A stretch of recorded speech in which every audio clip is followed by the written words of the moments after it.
I'm going to try to design and build my own stained glass lamp from scratch. And the only stained glass I've done are these two little test pieces. The kind of stained glass lamp I'm talking about was originally invented in the late 1800s at Tiffany Studios, where the technique I'm going to use was developed. We're going to hold the glass together with just copper tape and solder. I don't think I'll be able to make something quite as valuable as the original Tiffany's, but after over 150 hours working on this lamp, I'm starting to understand the steep price on even the reproductions. I shaped my own mold, made my own design, cut out hundreds of pieces of glass, melted some metal, and used some interesting chemicals, all while mostly keeping my fingers intact. But before we get into all that, I'm going to need a lamp base to design off of. Get it back home, and after a few sketches, I drew up the shape I liked. Now, you can buy pre-made molds for specific designs, but I wanted something that I designed myself. So I thought I might be able to use this hard insulation foam to make a mold. I'm thinking to cut out circles that are 1-inch vertical sections of my design and glue them together. And hopefully, if I can cut those circles at the right angles, I should be able to accommodate these sloping sections. My first thought was to nail it down and rotate the foam while I cut, but the foam's way too hard and I just can't even get anything close to a perfect circle. So I bought a foam cutter and a respirator and was able to get the sections cut out slowly. And after a little adhesive spray, we've kind of got something. And since it's kind of a mess and definitely not symmetrical, I put a screw in this board and rotated the mold around to get close to a final shape.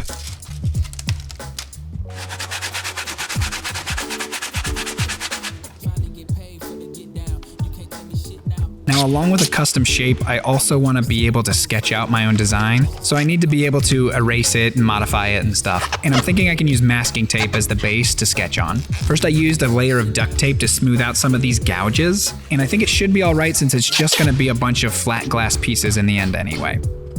I was originally inspired to base the design of the lamp off of a Japanese red maple. We used to have one in our backyard and it always turned this super vibrant red, but all my designs kind of just turned into a fully red lamp.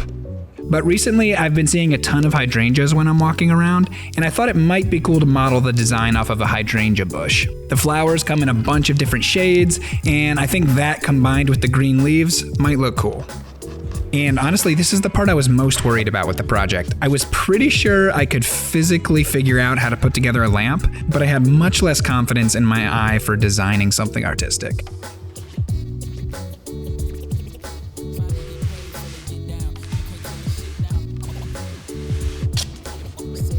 Now, I'd love to just snap my fingers and have this whole design on a flat piece of paper all of a sudden, but instead I decided to go with some tracing paper.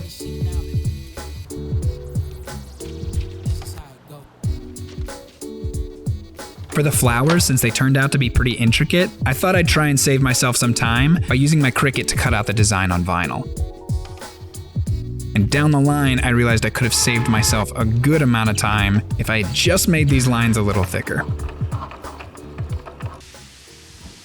But if we're gonna cut out this design on glass, we're gonna need some glass. So I ended up driving almost 4 hours away to a stained glass shop that I found, and they had a ton of stuff. They had a bunch of stuff in the front that you could hunt through for cheap, and then all the main inventory in the back. So I got a little bit from each. I ended up spending like $200 in glass, which really didn't feel bad when I compared to what I was seeing online. And I overbought for sure because I drove so far and I definitely wasn't going to come back. Hydrangeas have a bunch of colors, but it's common for them to run the gamut between pink, purple, and blue. I've got 2 sheets of this blue, so I think I'm going to start with that in case I royally screw up. Now, to cut the glass, first you need to score it. I'm using this pen-style glass cutter. The pens have these little metal wheels, and with this one you put oil in the pen and it feeds onto the wheel to lubricate the cuts. Despite the name, the job of the pen isn't to actually cut through the glass, but to score it and break the surface tension along a line. I tried to put the stickers down where I thought they would look nice, but laying them out like this was a huge hassle. You'll see how I do it different on the next flowers. But with that surface tension broken, when you break the glass, it breaks perfectly along that line.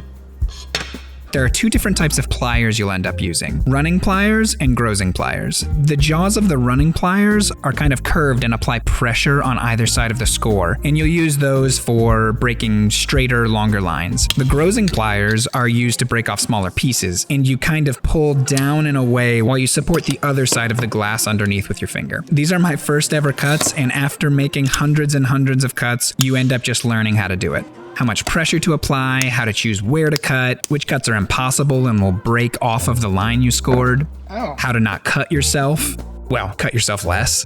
And here's what the edge looks like after a break. To get it perfectly flat and refine the shape a little further, you use a glass grinder. The water's used to trap all of the glass particles in the basin so you don't end up breathing them in. But I still wore a mask, and because some of the water sprays off the grinder, I also set up a little barrier to block the spray. Apparently I didn't film grinding this first piece, so just pretend this piece is blue. It's kind of what it looks like. I've got to get these pieces onto the mold somehow, so I ended up buying this roll of glue dots. I think they're meant for balloons, but they seem to work for sticking glass to masking tape too. And importantly, they're removable. But after removing the sticker, that's one. And at this moment, it's starting to sink in what I just got myself into.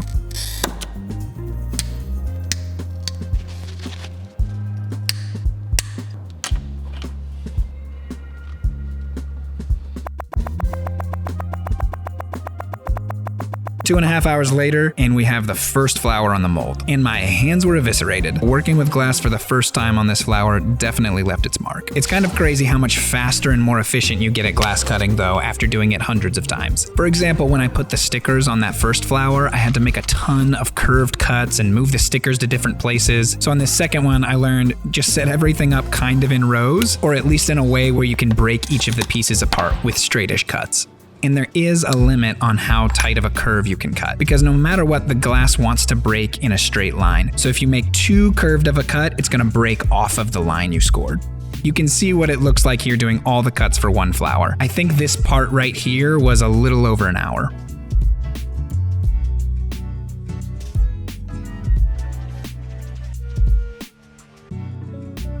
And like I mentioned, here's an example of an impossible cut. If you try and score along this line and break, it'll just break the piece in half. So as I went through, I kind of modified any pieces that I had wrongly designed like that. Along with breaking off small pieces, with these grozing pliers, you can actually nibble off little pieces of glass without needing to make a cut. And you can use that to refine your edges more before grinding. And you learn quickly that you want to be scoring and cutting as close to your final line as you can, or you'll just end up wasting a ton of time and energy grinding.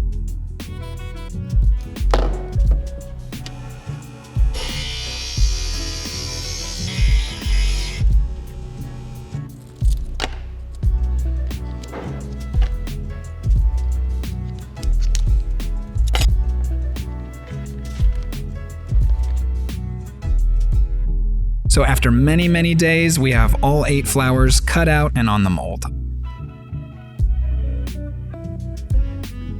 Onto the leaves. Like I said earlier, I kind of want to try and create a sense of depth if I can by making the leaves out of different glass. And I landed on these 2 pieces for the leaves and this one for the geometric part at the top of the lamp. Here, I needed to switch up my technique for the leaves because I need them to perfectly fit in between the flowers that I already have in place. So I decided to use the tracing paper and slide it up underneath the glass so I can trace against the edges of the existing glass and then trace the rest of the design. Then I cut each piece out and just use a glue stick to put them on the glass, and the glue just washes off. Also, if you do any stained glass project, ideally you want to be doing your cuts on the smooth side of the glass if one of the sides has texture. It makes the cutting and breaking go a lot better, so you might need to flip your design if you do that. The leaves were pretty fun. I could switch it up and freeform off the design a bit, and because you're cutting out much bigger pieces, you feel like you're making progress.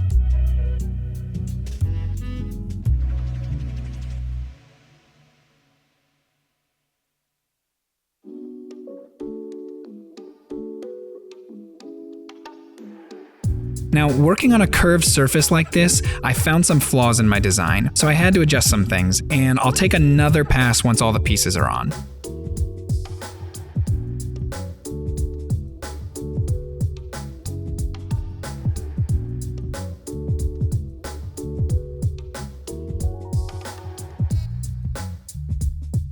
At this point, I had so many cuts and calluses built up on my fingers that I couldn't use my fingerprint on my phone for like a week. But now it's really taking shape. And you can see with my design that I went with a non-uniform edge at the bottom. I thought it would add something cool versus just a perfect circle. And like I said, with those poorly designed pieces that bridge the curve of the mold, the piece ends up rocking back and forth and sticking out. So I went around and added a few more sections to some of the leaves to get everything smooth. I had a couple choices for which glass to use for the top, and I think I like the color and texture of this one.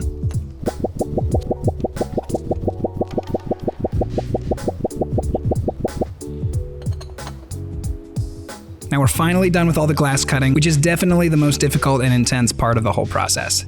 But all of these pieces have to stay together without a mold and glue dots to be a lamp, so it's on to finally putting the whole thing together. And to start that off, we're going to need to wrap each piece in copper foil. You need to clean the glass dust off the edges first so it sticks, and then try and wrap each piece so you have an even amount of copper on either side. I'm planning on applying a patina to the solder at the end to make it black, so I'm going to use black backed tape. You can also get copper and silver. And lastly, to get the tape to bond super well with the glass, you need to burnish it. So I fold over the corners first and then burnish the faces and the sides. And unfortunately, this is the point I was talking about earlier, where I realized I'm going to have to take a little bit off of almost every piece with the grinder. 2 layers of this thin copper tape doesn't sound like much, but it starts to add up and the pieces that we're touching end up not fitting. Now, at some point you're going to end up with a messed up edge like this. When you solder the lamp and put it all together, the solder's going to flow wherever the copper is and only where the copper is. So for the pieces that need it, you can bandage them up like this and do a little bit of X-Acto knife surgery. Thankfully, the copper foiling part isn't as bad as the cutting, because you can kind of just zone out and work. Man, did I crush some podcasts during this project. I thought a long time about how to approach soldering the lamp together. At first, I was going to put the foiled pieces back with the glue dots still, but I think if I did that, once the lamp was finished, it would be completely stuck onto the mold and I would probably have to cut it out. So instead, I landed on working my way down from the top and removing the glue dots as I went and just letting the solder hold the pieces in place as I work my way down. So to start that process, I need to get the heat cap ready. This is the part on the top of the lamp that just lets the heat from the bulb escape and also gives us something to attach the glass to. So to prepare this, we need to tin it, which is just applying a thin layer of solder on the brass. And this will do 2 things. 1, prep it to be soldered to the copper foiled pieces. But 2, since I'm applying a patina, it'll make it so that the heat cap matches the rest of the lamp at the end. You'll see what I mean once we get to that part. Got my fume extractor going and a respirator on. This took some trial and error, but going slow, I ended up with something decent looking. Here's what the first couple pieces look like tacked together. This stuff I'm brushing on before I solder is called flux. It removes the oxidation and helps the solder create a clean bond. After a few days of foiling and soldering, I'm proud to say I've got something that's starting to look like a lamp finally. On to the final soldering. Shout out to Sans333, who I got this tip from. I ended up using a crate with some towels in it so that I can maneuver the lamp around while I'm soldering. Reason for that is because when we're doing this, we're melting the solder and it'll just want to flow like any other liquid. So whatever piece we're working on, we need to make sure that that section is level. For stained glass, you kind of want to feed the wire of solder onto the iron and let it flow down onto the copper as you move. I'm definitely no master, but it's not too hard to run over the solder line again to get a smooth and decent looking bead.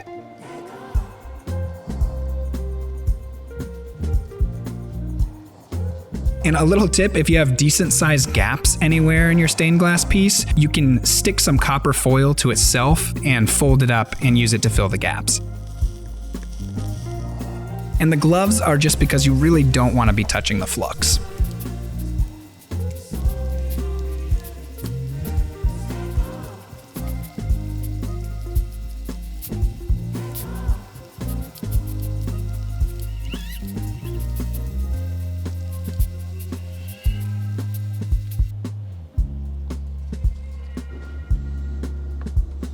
And now we have a lamp that stays together all on its own. Just gotta flip it over and do the inside, and we'll be super close to done.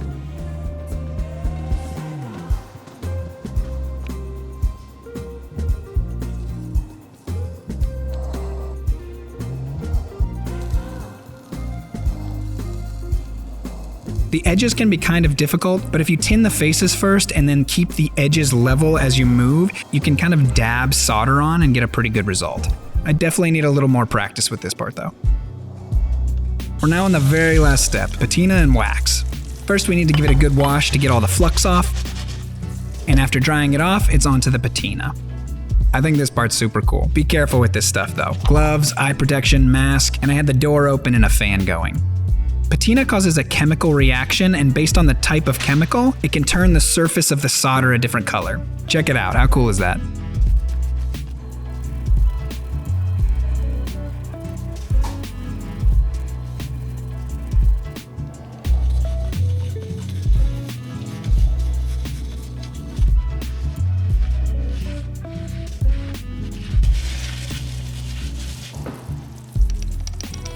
And with that done, we just need to put a protective coat of wax on the lamp to keep the solder from corroding, and we should be good.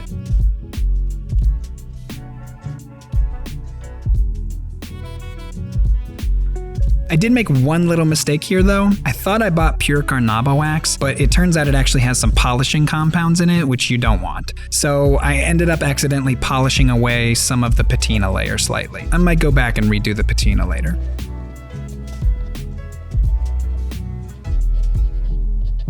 And with that, we're finally done.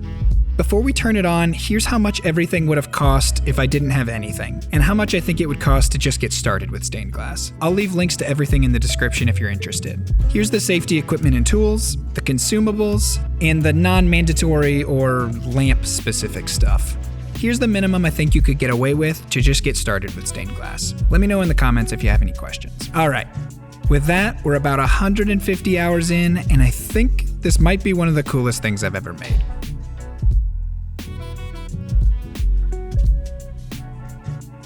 I want to find a heavy antique brass base for it and maybe go back and touch up some things, but for now, I'm super happy with how it turned out.